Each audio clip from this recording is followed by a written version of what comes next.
Gonna start with a chorda is Misha OMP O'Marachu, agus should I Leabhar-mheas, agus an Leabhar like a Vasagoing, not in Count Shu. There's a more, a car.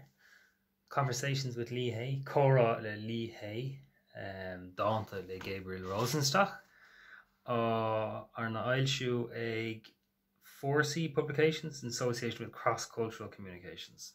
It's the Astrucáin own o Gary Bannister.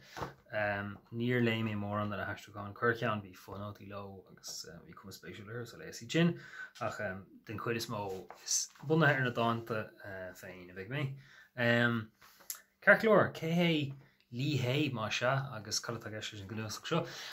An gedol she's docha gur fiorás Gnusach overin Tani atán, well, níos go tani sin better go céad dán or céad lehanach agus better céad dán. Tá alíon an, tá alíon go háling, tá clúdach go háling.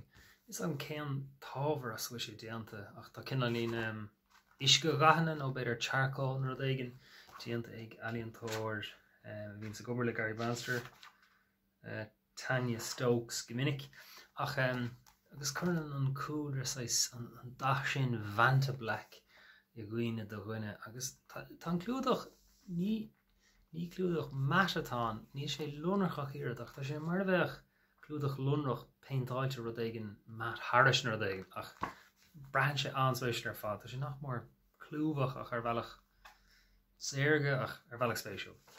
Péisce le caratá I stig sa leabhar féin.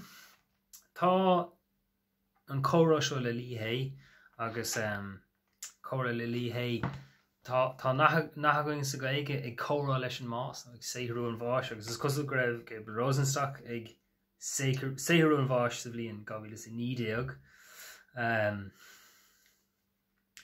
agus gur tugad cóib the collected poems of Leabhar dó sna míon in íag sin léim sé isteach sa dain doracha dul-éir iratach a bhí ag an bhile crackáilte seo ó ríthleocht tang tríomh sé éigen is dar na Síne agus caiim rá nach raibh aon sholas agam ar an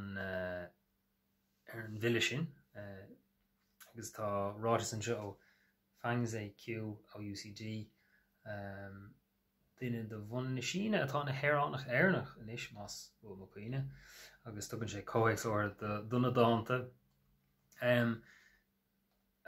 tá cupparátas an sin ó cathal ó seacaigh Dr. Leabhar-mheas agus ó Gary Bannister féin bhain leis na Astrucáin agus thugann cóhéics áirithe dus na dáanta ach go bunasach sin gur míniaach é san habairte sin ag Liam Carson agus Gabriel Teen tugad chun cnuasach seo dó agus Irene an cnuasach áirthe seo Comhrá le Leabhar asan gnuasach sin léamh tá na dáanta Rosenstock úil tá aonlainne a bhfuil filiocht a chuid léite chu tuigi siad go an dúil agus na haicúne agus I náanta a bhaint le smaointóireacht na háise agus tá sé sin go mór a gceist an agus cuasaí nádúr agus I lehéad. Beidir an dacrat is mó bheith ag léithir leis an gnuasach seo ná nach méid aon réamhálas a chuir Leabhar is dóilm ní chuoinm teacht a chluisteáil ar Leabhar ribh seo agus dábhrí sin beidir bhfuil sé ábhríonn dachar na dáanta a thuiscint mar ní hiictar sin go gaithe tú rinne mé beag an íon taide taobh mo an cnuasach fiú chuirtar a ggóthaíoch siad ach fós hain sin go méigirt na bundáanta a léamh le go dig fá na dáanta seo atá scríomh Gabriel Rosenstock mar ragartar thu sin. Ach beidir go léim a Kirkian ó chur lína asú a thuaigh éachtaint éigen dúing ar bhfuil a gceist leis na dáanta. Agus ar nóí má tá duine séú an bháis tá glór mothúcáin a gceist sin agus cai go mánach sé an chreatha as duine.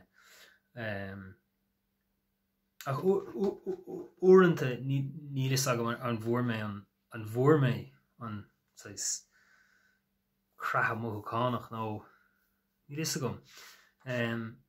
Tá na haicúine níl haicúine an seo ach go minic tá leathrán ag deireadh na náanta atá anna chasú le haiku sa tlíos go bhfuil ceist éigen nó ráitis éigen fi rud éigen atá tarlú sa nádúir agus go sé socht dul beag anín esoteric a ceist éigen á chur nó puinte éigen anna chaile cúiseach a dhéanamh ach tá sé dul agus ríist tá an dul éire i gceist ag an mum ide tá alíonn le seo gach lehannig nach mór gach lehanach cinál a breanú ar na dáanta agus tá gael éigen idir na dáanta agus na bichtúir ach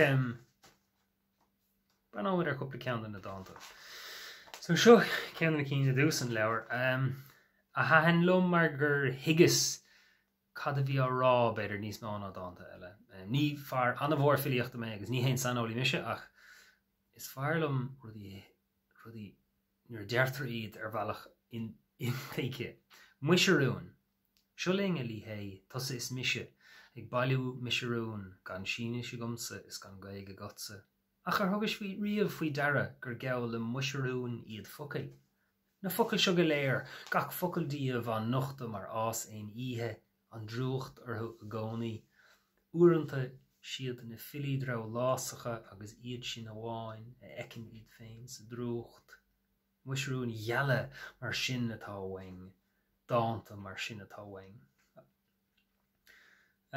hain sé lom sa an play sin ar céhfuil níos agam 8 blian ó nach mar 1000 blian idir an dá ile agus gan tangacha chéile ige chéile go bhfuil nasca ag an annach níl muisiúin na dáanta bheith na muisiúin smála mé sin tagann siad beidir gan chuine fásan siad san ihe fásan siad na ihe bháin ach rudí mar sin uaireanta ní tá sé sin níos soléir beidir ná cuid na cín eile Tá cúpla ceannach go an ghairad ar fad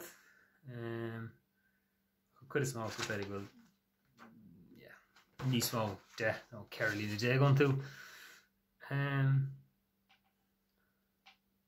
so seo ceann éigen agus an tá lethrán sais deirigán a thugans beidir léir ar Reinston níos am duine hiamháin a dúine a bhín sa bheiscin sa dáanta seo ar ágáil teang andait teang an fág i dí go got an chathair is mó ar dahan an leochan a bhíonn sin a tháinig chun sláán a rá leat nó ban lí i ggóra chu léimiú mar sin an lethrán deirigan sin ná tá spás agus an sin gáilíne chur réisc ar leachos san isce ní bhogan é ní seachas a scáil agus níl líon na siúlaán ná na línta ach sin go sin anna haiku úil rud eile nach bhfuil ólas ná san ólas a go mar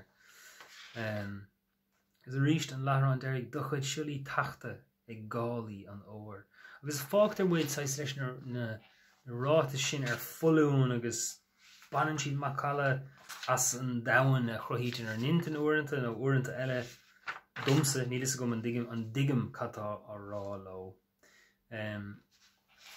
luigh mé ar bhealh gur nearna mé reintaide ar mo gine dí ach sílim go digging bhád níos fearr é dá meach na bundáanta léit gom beidir garach sé star nó contas níos mine ghlachan ní neadidir cén tangan i bhfuil fáilir thu sin ghlachan leis gúil legan nach a béirle díomh i séir ó chópeart agus a lehéint tá roinnt íomháin a hagan chun cíine rís is rís bailach nó bó finne nó tá sé sin a roinnt wagad an na dáanta agus beidir go bhreagaíon an dána áir seo san cheist ná an áras sin fíorm go méidir nach nachnáigh daoine líthe mar sanálathe filiochta iad. Inis is rís. So dáin ag scríomhdom ar an abhainn chuig cara in Badán. Tá chur amach agat air, tá cínte deir lí ba chur nóta thugam inis is ríist. sé sin an rud atá arsúla gomsa a lí an gluisin tú mé, chusúil is a chluisim se tusa. Tá sé ag spríling an seo tá chumach agat ar tám cínte. Well, ghlacham leis go sé ag spríling, mar níl chumach go méir agus níl go bhfuil chumach ag annach go daon ar an dáin sin. Ach, fágta muid le ceistine, níl go man an seo leis an gginál leis na bundáanta ach bhfuil siad sais I gcórá leis an duine seo. Agus bhealachas dul dú me seo bheith freisin gur comhrá é leis an más nó is bailach atá san na dáanta seo na búirteanna agus na ceisina fád atá ag dó na geirbe ag Gabriel le linne séifse seo. A raggart dó hain nó is play ina bhartha. So tá sé leir leis an duine seo a raibh tinnis nó raibh cuma bhílíoch agus é óg. So is bailachatá dó hain sais ceiste chuir más nó bheith cóir leis an más nó ag fáil an bháis sin ceanháin na nachna atá mar hedal chean na dáanta stáilm. Lim marráid go dtí cúpla ceann eile. Colleen ceann seo. Ríist tá Caroline ag deir an cín seo an tagní neamh bhásfar. Agus tá rain fad an gealsúnacht nach me an éir sin taithí going orthaí in éireann an neamh bhásfracht agus ile héad. Fealsúnacht na háise agus fiú goméidir go nílas agam bhfuil dúil ag Rosenstock sa chreidir bhhainins leis an áis. Agus cínta go bhfuil na ceisna fealsúnachta seo go mór a dreis na dáanta. Agus rís ag deir an dáin seo, clúdaíonn néalta an ghealach cén freigra a bheith ar cheist na amadacha ach tuile amadí. Mar léis sin, go sin léir aigen ar na dáanta. An ceann seo Iabert, haithann sé siúlam mar den sé chuirsís uaireanta cé go bhfuil sé comhrá le Leabhar. Feimid eolalas éigean ar Leabhar ach ní is agam feimid léargas chomásin ar an bhile scríomh. Iabert, chreas scríobhas dáin leatanocht a Leabhar is róas go máil é. Bhreathníos ar gach líne de ag dul as is an bhascas an luithreach le fuisce a bhearrá cuaireacht an fertig dit is an táile. Dalpas siar in éon bholagam amháin é. Gnéana an Iabert seo las gach aine I leigh an dáin seo. Ítiú de higgin is nach diggin. Agus hain sé sin loman sais searmanas dóite sin atá ige agus credum gnearna an fila é sin agus hain an íomha sin go mórlum.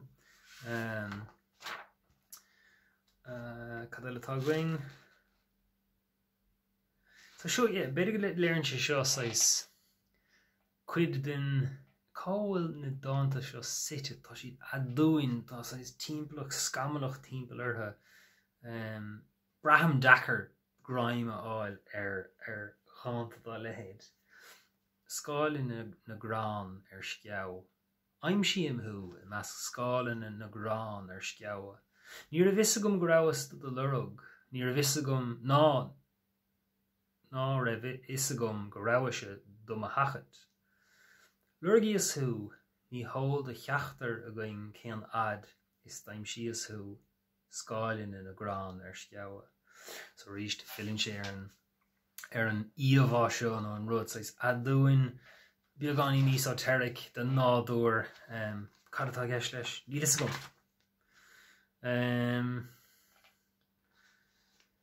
Cúpla ceann eile.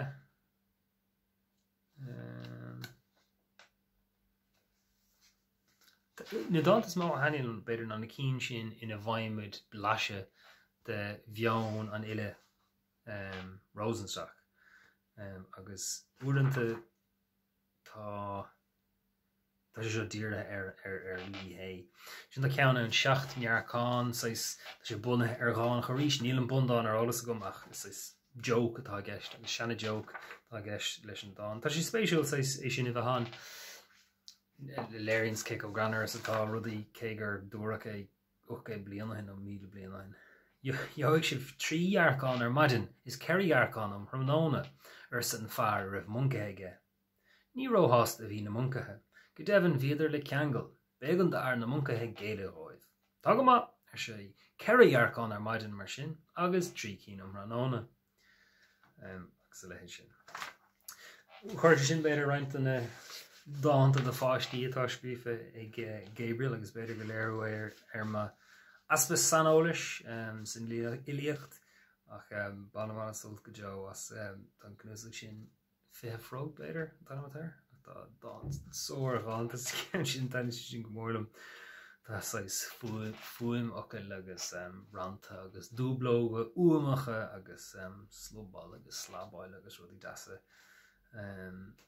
sna dáanta sin. Lein ceanna ag an deireann sin tá dáin ag an deire is dhéanaan súil siar ar na dáanta ar fad agus thugann híomháin agsúla lár faointí na dáanta sin ar fad a chéile. Rís cean daltaí wangtáid tá joke an agus go meis gur bééis sin atá sa bhn dáin. Agus seo cean a dúin mar hampla eile an rud gur dachar dumsa mar léthir a hiiscint. Fehedí ag cuine. Chudí sé iad a lí. Fehedí ag cuine. Cá ráadar nó cad a chur ag cuine iad. Fehedí níos líonmhar ná réaltaí. Zgálín an sin ag an deire ar folún ráta ag an scamalach agus scaptar an scamal sin bailach nin se chuirsís arthú. Would be cean faoi flum a fálam an bháis cean sin an báithrín báit a bhí tholas na gealaí sláán a líthe agus is súil siar ar na dáanta ar fad a gceist sin. So sin é Comhrá le Leabhar, Conversations with Leabhar, Gabriel Rosenstock a scríomh, Gary Bannister Dash Gabriel agus Tanya Stokes a bhaisig agus tá an tóir féin go háling. Tána tagartí agus an cóhéagsú go maith cé go méidir go dtach níos reinfáin níos mólam le fearne. Na dáanta tá cín ann na hahan go mórlam ach anna vinnic frachas an nach raibh an gráim áil ar nó ar an bhealsúnacht nó ar na hiomháin ach beidir go mainiise sin sínim go mainiise sin leis an món eile agus go bhfuil ahris áirithe sin agus rís níos sanolí filiochta mé á le héad. Dain ólí mé is dócha ach tá an rud sin an gur has go níos má ála sé bheith go mar Leabhar le héiteo hiiscint agus has go níos má an rud sin a bheith sé an bháis san ospedéil ní is gom. Beidir go gaiithú dáanta eile nó glóir cnúsach eile le Gabriel Rosenstock a bheith léite go leis seo hiiscint ach ní is go má bhór mar tuiscint ar aithne an duine agus iad mé an bháis nó iad a cappa go méidir go siad bás nó iad strachelt le pean agus le rudí agsúla beidir go sé ann agus dúireach nar airglum héine a scoile. Ach péisce le tá an rud atá spéisial bíon Gabriel Rosenstock chur leabharach go hanna vinnic. Cross-cultural communications sin gur cólacht fáil se thuireachta in America é in Nua-Eabhrac. Tá clúdach go háling, tá leabhar go háling, tá cumceap an rud spéisiúil beagáinín dachar ruchta na áil air le cíl amháin den ocail sin úsáid mar bhfuil álas beidir agat ar an bhile nó ar an mun ile ach bhaina sultas hahan na hiomháin i lom hahan cuid den rán lom agus sin é leabharfas na seachtainna seo lumsa anpaí mar chu. Mas mí leat gnéing leabhar eile a chur faoi leabharfas nó leabharfas chuirgí thugam é nó a ríigi lom é dhéanamh híos nó hús nó péir a dhéantar ar lína. Slán tá mé na chuirde.